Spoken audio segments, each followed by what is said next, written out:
여러분, 혹부의 영감 이야기 다들 아시죠? 그냥 착한 할아버지가 복 받는 그런 단순한 이야기로만 알고 계셨나요?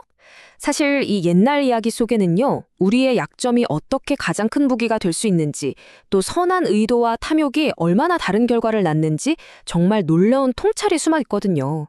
오늘 저와 함께 그 비밀을 한번 파헤쳐 보시죠. 자, 본격적으로 시작하기 전에 이거 한번 생각해 볼까요? 만약 여러분의 가장 큰 콤플렉스나 문제점이 사실은 인생을 바꿀 엄청난 선물이 될 수도 있다면 어떨 것 같으세요? 바로 이 질문이 오늘 우리가 함께 들여다볼 혹부리 영감 이야기의 핵심을 정확히 꿰뚫고 있습니다. 자, 여기 이야기의 첫 번째 주인공이 있습니다. 톡에 커다란 혹을 달고 사는 아주 착한 영감님이죠. 남들이 보기엔 정말 평생의 짐이었을 텐데 말이에요. 이 영감님은 그 무엇보다 노래 부르는 순간을 가장 사랑했던 그런 순수한 열정을 가진 분이었습니다. 그리고 이 이야기의 판을 확 뒤흔드는 존재, 바로 도깨비가 등장합니다. 우리가 생각하는 서양의 악마나 고블린과는 완전히 달라요.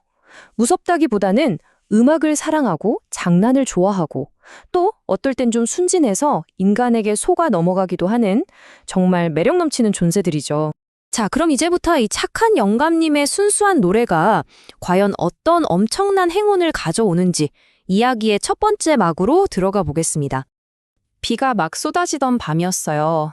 산속에서 길을 잃은 영감님이 낡은 오두막에 겨우 몸을 피했죠. 얼마나 무서웠겠어요. 그 두려움이 밀려오는 순간에 영감님이 할 수 있었던 건 딱 하나, 바로 노래였습니다. 이게 중요한데요. 뭐 보물을 얻겠다 이런 계산이 전혀 아니었어요. 그냥 그 무서움을 이겨내고 싶었던 순수한 본능, 그거였죠. 그런데 바로 그 순수한 노래가 도깨비들을 불러 모은 겁니다. 영감님 목소리에 그냥 푹 빠진 도깨비들이 자기들끼리 막 수군거리는 거예요. 와, 이렇게 아름다운 노랫소리는 도대체 어디서 나오는 거야? 하고 말이죠. 바로 이 지점에서 영감님의 엄청난 기지가 발휘됩니다.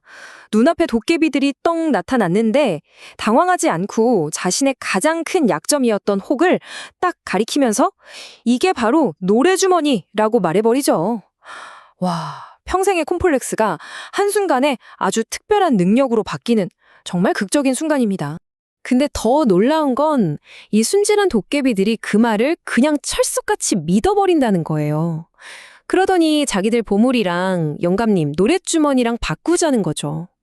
정말 황당하지만 마법 같은 거래가 성사된 겁니다. 그리고 도깨비들은 진짜 신기하게 영감님 혹을 싹 떼어가 버립니다. 그래서 어떻게 됐을까요? 착한 영감님은 평생의 골칫덩어리였던 혹도 떼고 어마어마한 부자가 돼서 집으로 돌아옵니다. 이야, 정말 순수한 열정과 순간적인 재치가 만들어낸 최고의 결과라고 할 수 있겠죠. 하지만 이야기가 이렇게 해피엔딩으로 끝나면 재미없죠. 아직 끝이 아닙니다. 이 엄청난 소문이 강 건너에 사는 똑같이 혹이 달렸지만 마음보는 완전히 다른 어떤 남자 귀에 들어가면서부터 모든 게 꼬이기 시작하거든요. 이 두 번째 영감님은요, 시작부터가 완전 달라요. 이 사람한테 노래는 즐거움? 그런 게 아닙니다. 오직 부자가 되기 위한 도구, 그거 하나뿐이었던 거죠. 마음속이 온통 탐욕으로 가득 차 있었던 겁니다.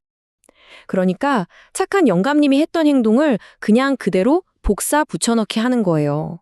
똑같은 오두막에 똑같은 시간에 가서 노래를 부르죠.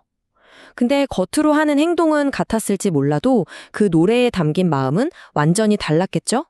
순수함은 하나도 없고 철저하게 계산된 탐욕의 소리만 울려 퍼졌을 겁니다. 바로 이 지점이 두 사람의 운명을 완전히 갈라놓은 겁니다. 보세요. 행동은 둘 다 노래로 똑같았잖아요? 근데 그 동기가, 그 마음이 하늘과 땅 차이였던 거예요. 한 명은 순수한 즐거움에서 나온 재치, 다른 한 명은 탐욕으로 똘똘 뭉친 계획적인 사기. 결과가 정반대인 건 어떻게 보면 너무나 당연한 일 아니었을까요? 아니나 다를까 도깨비들이 나타나긴 했는데 이번엔 분위기가 완전 살벌한 거예요. 이미 한번 속아봤잖아요? 도깨비들 눈에 분노가 이글이글합니다. 그러면서 욕심쟁이 영감한테 이 거짓말쟁이야 하면서 몰아붙이는 거죠. 결국 어떻게 됐겠어요? 욕심쟁이 영감은 혹을 떼기는커녕 도깨비들이 가져갔던 그 첫 번째 영감님 혹까지 얼굴에 떡하니 붙여서 돌아옵니다. 와, 보물 얻으러 갔다가 혹만 2개가 돼서 돌아온 거죠. 정말 황당하지만 바로 이 결말이 우리에게 아주 통쾌한 교훈을 주는 겁니다. 자, 이렇게 해서 두 영감님의 이야기는 막을 내렸습니다. 근데 듣고 보니 좀 이상하지 않으세요? 분명히 똑같이 노래를 불렀는데 왜 결과는 이렇게 극과 극으로 갈렸을까요?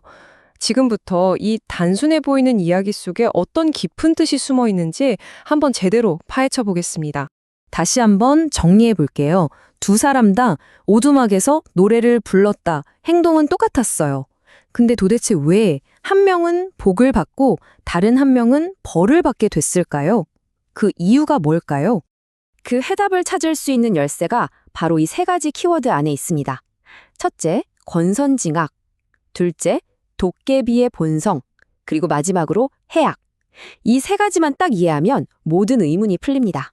첫 번째 열쇠, 바로 권선징악입니다.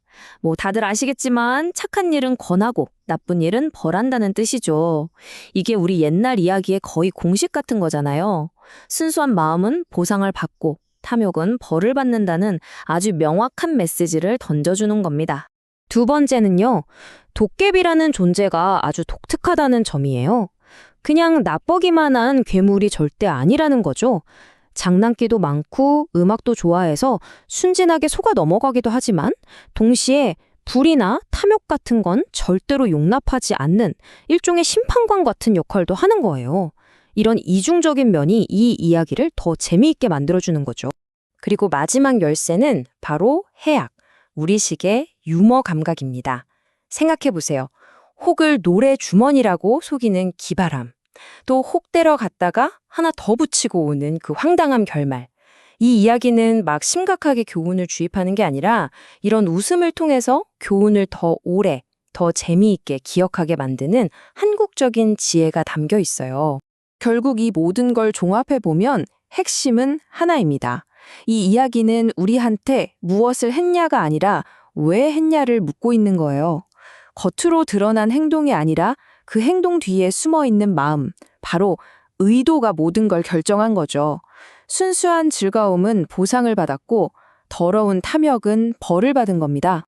이 오래된 이야기가 시대를 넘어서 지금 우리에게 아주 묵직한 질문을 던집니다.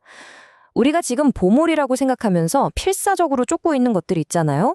돈, 성공, 명예 같은 것들이요. 그걸 원하는 우리 마음은 과연 착한 영감의 순수한 열정일까요? 아니면 욕심쟁이 영감의 탐욕일까요? 어쩌면 우리가 보물이라고 굳게 믿고 있는 그것이 사실은 우리 인생에 달라붙을 또 다른 혹일지도 모른다는 생각, 한 번쯤 해볼 필요가 있지 않을까요?